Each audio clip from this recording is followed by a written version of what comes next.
Good evening with the Thursday edition of Sports Night. I'm Anne-Marie Burke. An apology from Dan Bravo will see him return to West Indies gear in all formats of the game. This after submitting an apology letter to Cricket West Indies and its president Dave Cameron. Both parties were back and forth since November 2016, following an interview the president did with Cbc Sports Max regarding the player retainer contracts and the grades of contract that had been awarded to certain players. At that time, an upset Bravo lashed out in return on Twitter with comments which he now described as inappropriate.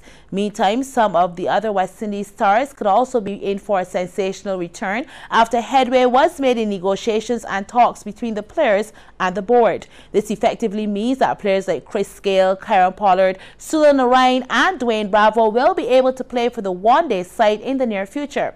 A number of high-profile players had earlier declined the WICB Central contract in the last 2 years and then played cricket in various T20 tournaments. Now, this drew sharp criticism from the board from various centres. Ultimately, since the past few months, talks have been on between the two parties and an agreement is expected very soon. Legendary West Indies batsman Viv Richards had slammed the board for being arrogant during an interview with ESPN Cricket Info. If all goes well, then we may very well see the players feature on their next tour to England. Now, the just concluded series against the visiting Indians have left West Indies with lots to talk about if they are to survive international cricket. Now, CBC's Sean Green takes a look at the ups and the downs for the West Indies in the series. The West Indies ended their one-day international series with a 1-3 defeat against India in what was initially considered a meaningless tour by some.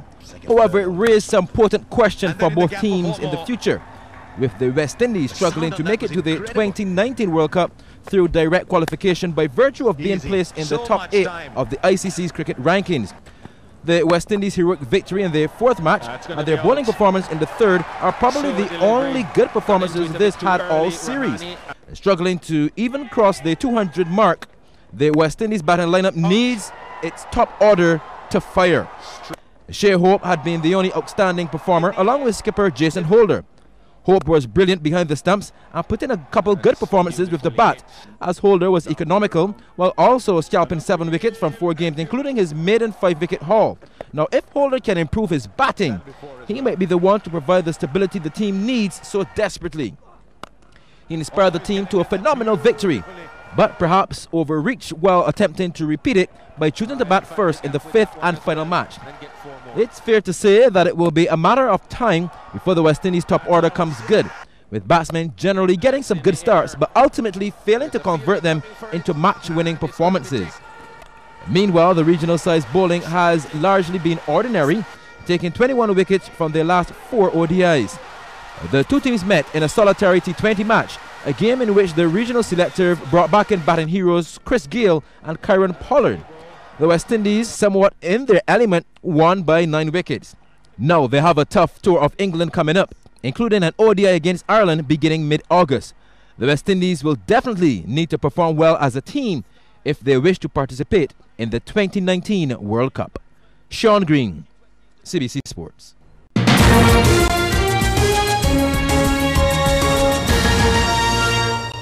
And welcome back to Sports Night. Now it's Game 2 of the Cooperators General Insurance BABA Men's Premier League Finals between two-time defending champions Orange 3 Pinelands and former Kings Barbados Lumber Company LSC. The game was scheduled to begin earlier this evening at the BCC Gym, and that's where our very own Mark Seal is. Let's find out what's going on. Mark, how is Pinelands faring, seeing that they've had first dibs in that match?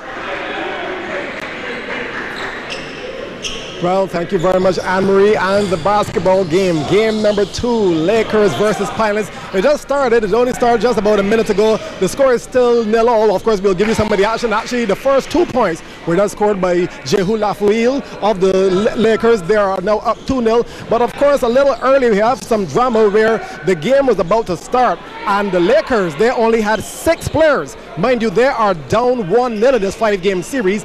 yet they only had 6 players at the start. But now when looking at the bench now, they have another player, so there are 5 on the court, 2 on the bench. So Lakers now with 7 players, but Pinelands, they're out in full glory. There are 10 players, but still, although the Lakers seem to be a bit understaffed, people like Adrian Allman, one of their sharp shooters, he's not here, and of course they're going to miss him. He's a veteran, and he is someone who we know who can light it up early from the three-point arc. He's one of the guys not here, but still, Lakers are up 1-0. And actually, they're now up 3-0, where we have at the free throw line. We have Lakers at the free throw line. On the court, we have Andre Badoum, he's also there with Jehu Lafuil.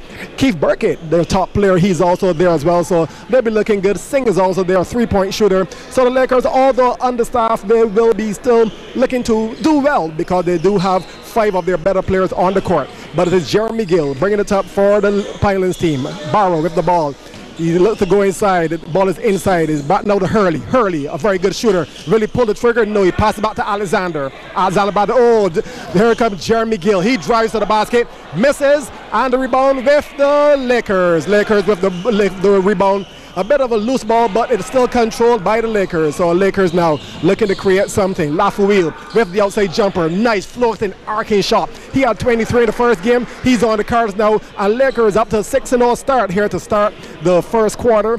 8:02 left to go in the first quarter, but it is now Pinelands with the ball looking for their first 2 points. Jeremy Gill finds Hurley. Hurley looking for Alexander on the inside. He finds him. Alexander makes his move. Baby hook. And it's good. So the Pinelands now with their first 2 points on the boards with 7:45 to go. It's 6-2, but Lakers with that 4-point lead early on, and they're looking to add to it, and that's 2 more to the Lakers. Lakers now with an 8-2 run. Of course, Lakers have to watch out for these early runs. In the last 4 games, they've had a big first half just to be caught twice of the 4 times. So that's now Lafuil with a block on Barrow. So 7:31 to go in the first quarter. Lakers up 8-2. Pinelands now with the ball. Alexander, is he going to pull a shot? No, it's called for charging.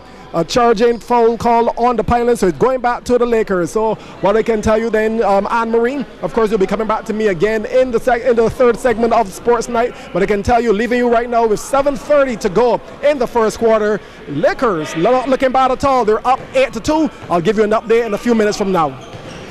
Well, thank you very much, Mark, and we look forward to that update a little later. Now, yesterday's first day's play in the under-15 schools match between Grantley Adams and Queen's College at Husbands saw both teams playing 27 overs, and it was the home boys who enjoyed a better start, as after replaying to Grantley Adams' first innings of 66 for 4, they closed the day on 131 for 3. So today's second day saw the Grantley Adams boys first to the crease for their second innings. I was there for the early exchanges. Grantley Adams started with Tajay Watts and Kevin Wickham at the crease, and Wickham started strong, turning this one to the boundary. Wickham's name might ring a bell as he's a secondary school's road tennis champion, and he also showed top-class play on the cricket field. Yep, that's another boundary. He would lose his opening partner Watts, though, when he was caught by Micaiah Moore off the bowling of Miko Johnson for 4. Grantley Adams now 19 for 1. QC finally getting a breakthrough. But that didn't faze Wickham, who continued to make a mess of the bowling. Oh yes, another 4 to his name, as Grantley Adams went to lunch on 67 for 1. And Grantley Adams actually ended on 151 for 6 to draw the game. Meanwhile, rain ended Barbados' under-17 WICB regional game against the Windward Islands in Trinidad after just 17 overs. The Windwards at that point had reached 46 for 4.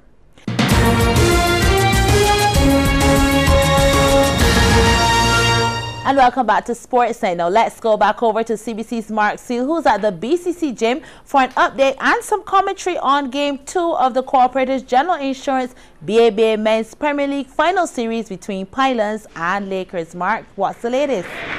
Well, thank you very much, Anne-Marie. And the 7-man Lakers team, they're still leading. Their lead, though, has been cut down to only 5. Pinelands, they have roared right back. And Lakers, they're leading 22-17. On the line, though, is Lafuil, and he has made 1 of 2 free throws.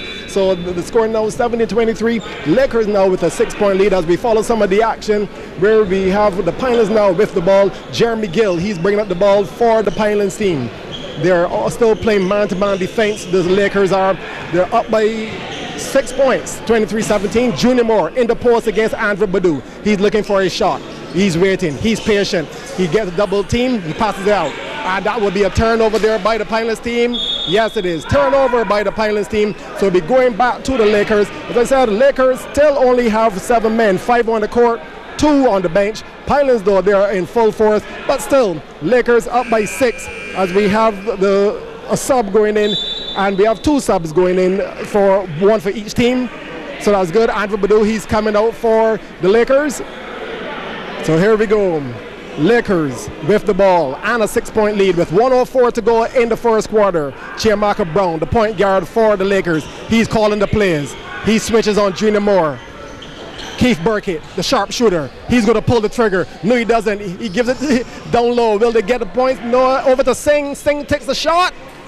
And it's off mark, and it is rebounded by the Pinelands team. Pinelands now with just 44 seconds to go in the first quarter. Jeremy Gill over to Ian Alexander. Alexander calling the plays, giving it to Junior Moore down low. They're really working more down low. He's got a post player. He's trying to get it in. Nope. Turnover by the Lakers team, for the Lakers team, and they're bringing the ball up the other way now. Chiamaka Brown with the ball, 24 seconds to go. He's looking for something. He calls his own number, finger roll, misses. The ball is out of bounds, and it will be going the other way for the Pinelands. So 19 seconds to go.